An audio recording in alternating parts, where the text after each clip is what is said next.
নমস্কার বন্ধুরা, আমার চ্যানেলে আপনাদের সবাইকে স্বাগত। ছোট মাছ বেছে রান্না করাটা যতটাই ঝামেলার মনে হয়, খেতে কিন্তু ততটাই সুস্বাদু হয়। আজ বানাবো মৌরলা মাছের চচ্চড়ি। প্রথমে মাছগুলো এইভাবে বেছে কেটে নেব। ময়লা ভালো করে পরিষ্কার করে ধুয়ে নিতে হবে।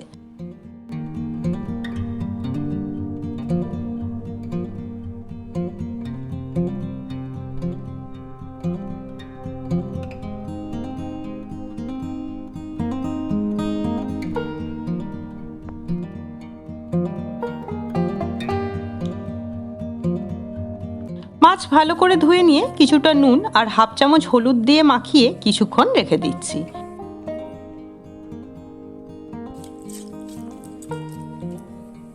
এবার শিলে বেটে নেব কিছুটা সর্ষে। 2 চামচ সর্ষে 4টে কাঁচা লঙ্কা দিয়ে মিহি করে বেটে নিচ্ছি। যতটা পারবেন মিহি করে বাটবেন, এতে করে রান্নার স্বাদটা খুব ভালো হয়।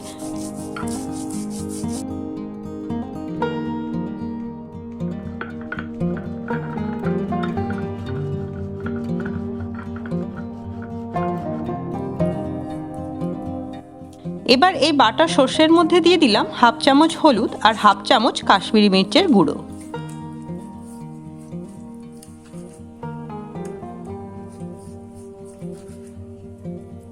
এই রান্নাটা আমি সর্ষের তেলেই করব।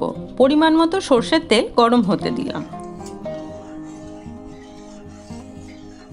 ধোয়া ওঠা তেলে দিয়ে দিচ্ছি নুন হলুদ মাখিয়ে রাখা মাছগুলো।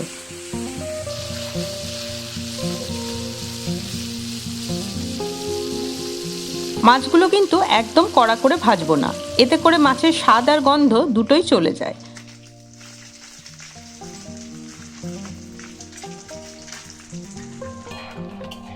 মাছ ভাজা হলে খুব সাবধানে মাছগুলো তুলে নিচ্ছি।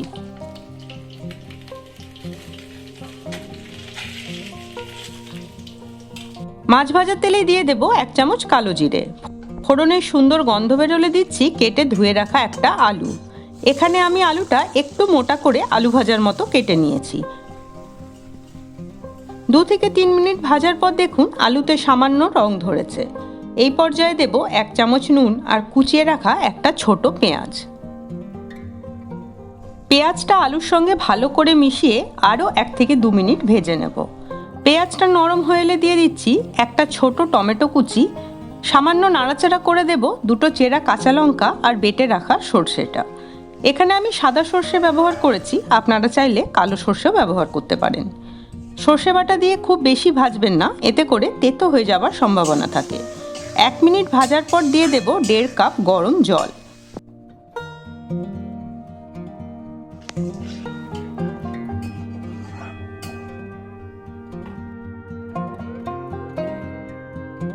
দু থেকে 3 মিনিট পর দেখুন ঝোলটা কিছুটা ঘন হয়ে এসেছে আর আলুও নরম হয়ে গেছে।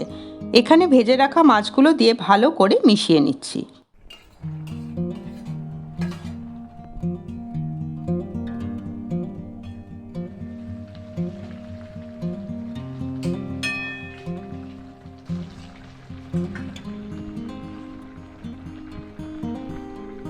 মাছ দিয়ে 1 মিনিট ফোটানোর পর দিচ্ছি কিছুটা কুচিয়ে রাখা ধনেপাতা। আর যে কোনো সর্ষে বাটার রান্নায় নামানোর আগে কিছুটা কাঁচা সর্ষের তেল না দিলে যেন রান্নার স্বাদটা ঠিক আসে না।